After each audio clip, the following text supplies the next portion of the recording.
Hola de nuevo. Os voy a hablar hoy de las acometidas eléctricas y en concreto las acometidas trifásicas. Una acometida es el cable que va desde el centro de distribución, o sea, desde lo que sería la red eléctrica, hasta nuestra entrada de energía en un escenario. Puede ser, como digo, una red eléctrica estándar, la red corriente que tenemos en cualquier ciudad, o podría ser también un generador.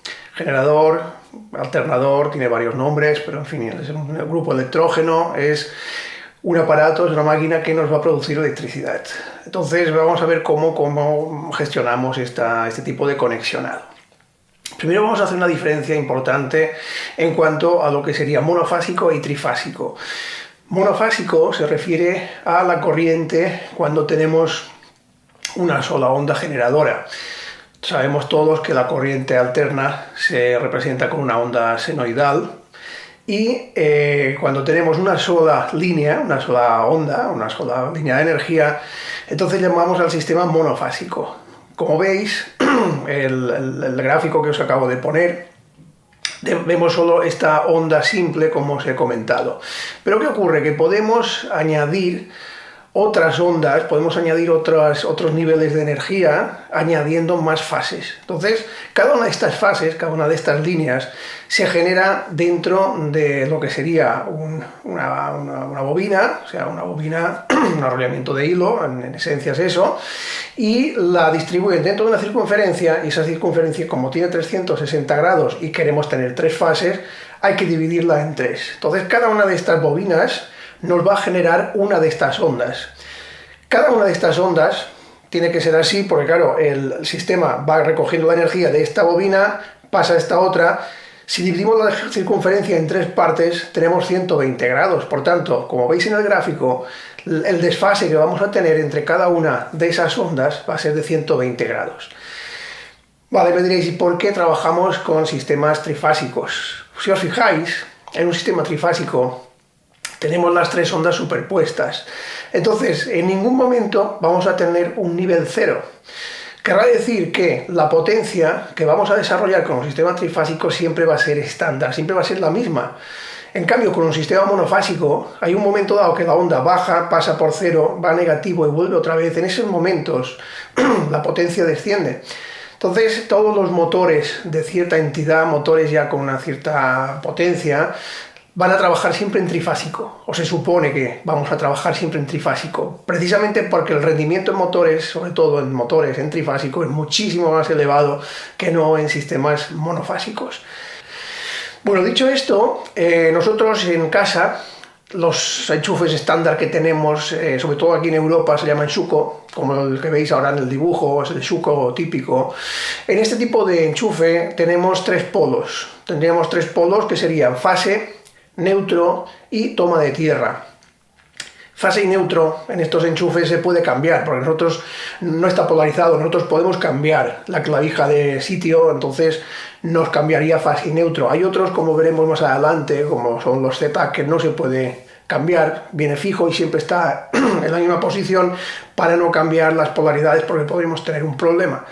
Entonces, como os digo, en casa, ¿qué tenemos? Pues tendríamos simplemente fase neutro y toma de tierra.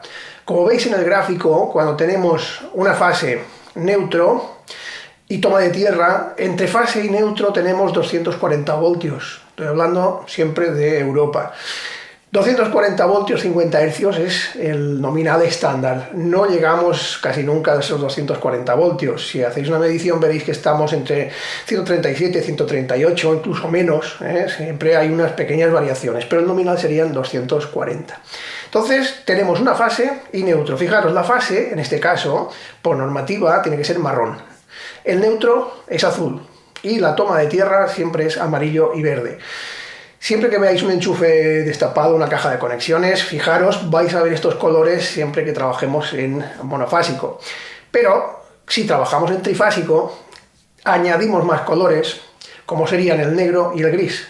Entonces, cuando trabajemos en trifásico, fijaros, ahora tenemos tres colores, tenemos marrón, negro y gris para las fases y seguimos teniendo el mismo color azul para lo que sería el neutro y un verde para la toma de tierra. ¿Qué ocurre ahora que tenemos 3 fases? Bueno, pues la gran ventaja de tener 3 fases es que si nominalmente tuviésemos 32 amperios, por ejemplo, en una fase, ahora lo multiplicamos por 3. Entonces cada fase serían 32 amperios más 32 amperios más 32 amperios con el mismo cable. Con un solo cable podemos tener ese tipo esa cantidad de amperios, que de la otra forma, cuando es monofásico, solo tendríamos 32 amperios. Entonces, ¿qué tensiones tendríamos dentro de un sistema trifásico? Vale, si os fijáis, cuando trabajamos en trifásico y una fase la juntamos con el neutro, siempre vamos a tener 240 voltios.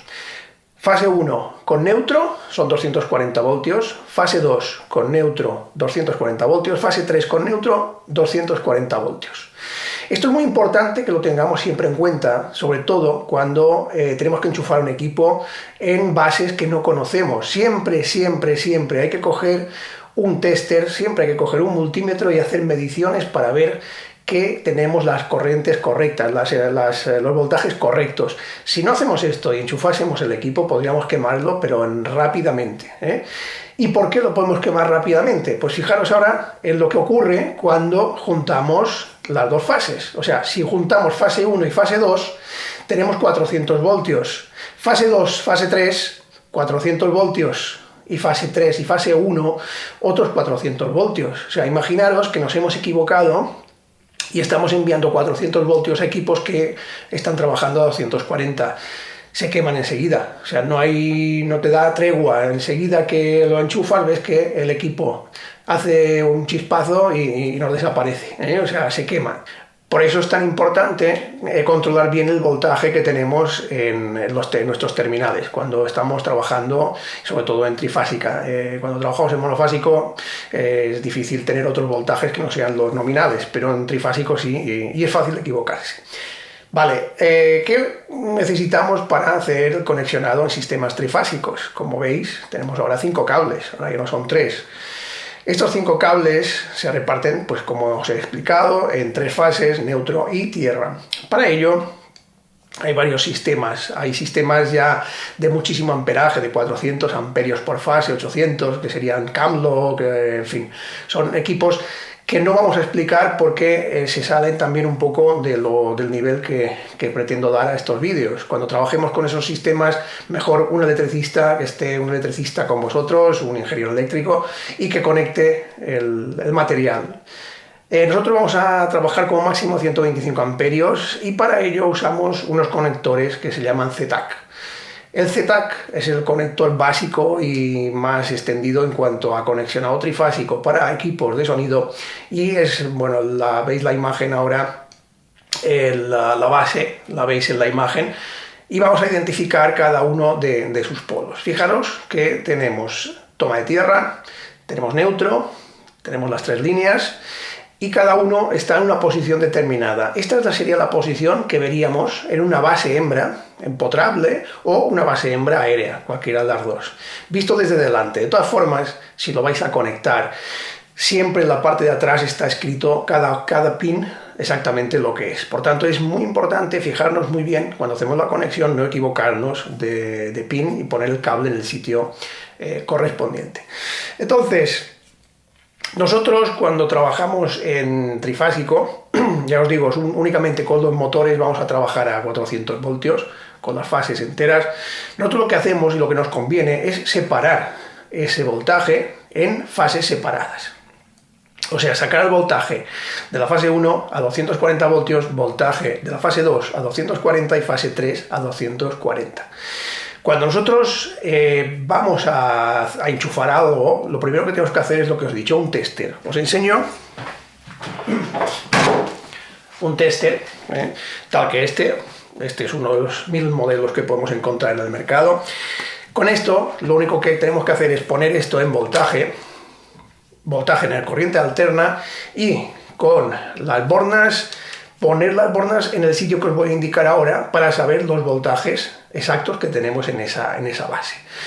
Ojo, porque no puede pasar nada, o sea, incluso si ponemos un cable y tocamos el otro, no va a ocurrir nada, porque nosotros aquí tenemos una resistencia muy elevada precisamente para que no ocurran accidentes, pero sí es obvio que no toquéis cuando pongáis, no toquéis el hierro, o sea, no toquéis los hierros cuando pongáis las bordas dentro de la base de medición. Siempre, como tienen plástico suficiente, los dedos hacia atrás y intentar pues simplemente conectar, tocar, mirar si funciona y no hay que tocar nada más.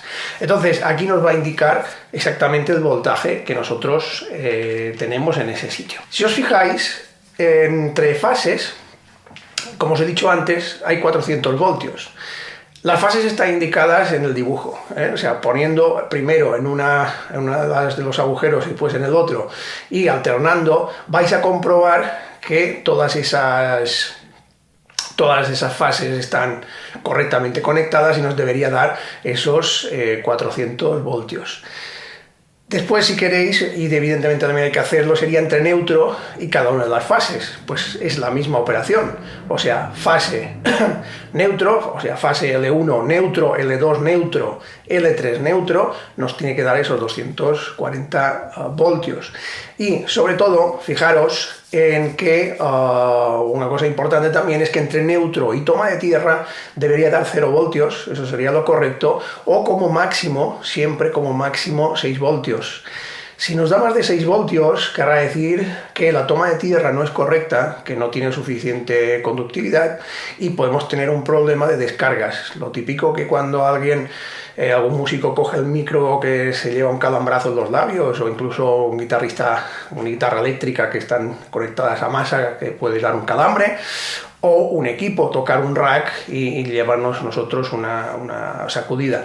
Entonces, para evitar esto, siempre procurar que la toma de tierra y neutro tengamos entre 0 y 6 voltios. Si es un sistema externo, si es un sistema de alternador, lo que podemos hacer, y si no lo tuviéramos, es echar un cubo de agua en la pica de la toma de tierra. De esta manera vamos a aumentar la conductividad del suelo y vamos a conseguir que ese voltaje, en caso de ser excesivo, que bajara. Si no baja es que tenemos un problema en alguna parte del equipo, hay una fuga, cualquier problema que podamos tener y habría que repasar todo el equipo para estar seguros que funciona bien. Bueno, dicho todo esto, ya sabéis ahora cómo comprobar que el ZTAC funciona, pues vamos a ver cómo se instalaría el sistema, o sea, ¿cómo montaríamos el equipo? Primero tenemos, como os he dicho antes, un grupo electrógeno, generador o la red eléctrica, que es de donde nosotros cogemos la energía. A esa red eléctrica o generador nosotros le enchufamos nuestra acometida. La acometida, ya os he comentado que era esto, era el cable que nos une desde la energía hasta nuestra entrada en el escenario donde vamos a necesitar la electricidad.